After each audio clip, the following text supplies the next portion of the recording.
Next morning, Winnie went out to the fence directly after breakfast. It was the hottest day yet, so heavy that the slightest exertion brought on a flood of perspiration and exhaustion in the joints. 2 days before, they would have insisted that she stay indoors. But now, this morning, they were careful with her, a little gingerly, as if she were an egg. She had said, "I'm going outside now," and they had said, "All right, but come in if it gets too hot, won't you, dear?" And she had said yes. Now, before we read on, when I read this, I just notice how differently her interactions are with her family. What do you notice about how they were with her in the beginning of the book compared to now? Let's keep reading.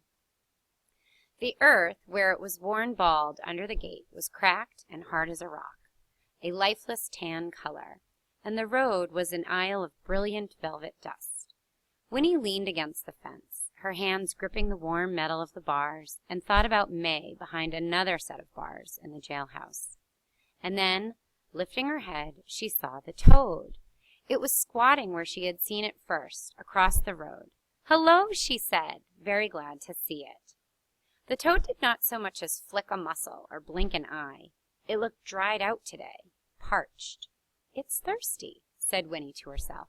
"No wonder, on a day like this." She left the fence and went back into the cottage. "Granny, can I have some water in a dish?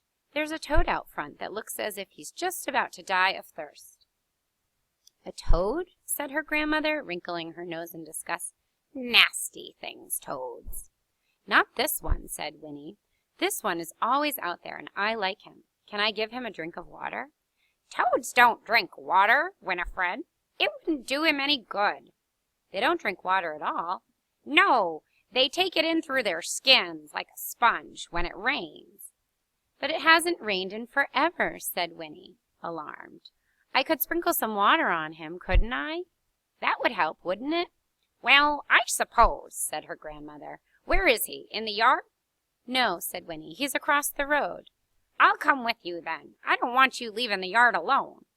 But when they came out to the fence, Winnie balancing a small bowl of water with enormous care, the toad was gone. "Well, he must be all right," said her grandmother, "if he could hop off." With mingled disappointment and relief, Winnie tipped the water onto the cracked earth at the gate. It was sucked in immediately, and the wet brown stain left behind paled and vanished almost as quickly. "I never saw such heat in all my life," said Winnie's grandmother, dabbing uselessly at her neck with a handkerchief. "Don't stay out here much longer." "I won't," said Winnie, and was left alone once more. She sat down on the grass and sighed. Oh, May! What could she do to set May free? She closed her eyes against the glaring light and watched, a little dizzy, as brilliant patterns of red and orange danced inside her eyelids. And then, miraculously, Jessie was there, crouching just on the other side of the fence. "Winnie," he hissed, "you sleeping?" "Jessie!"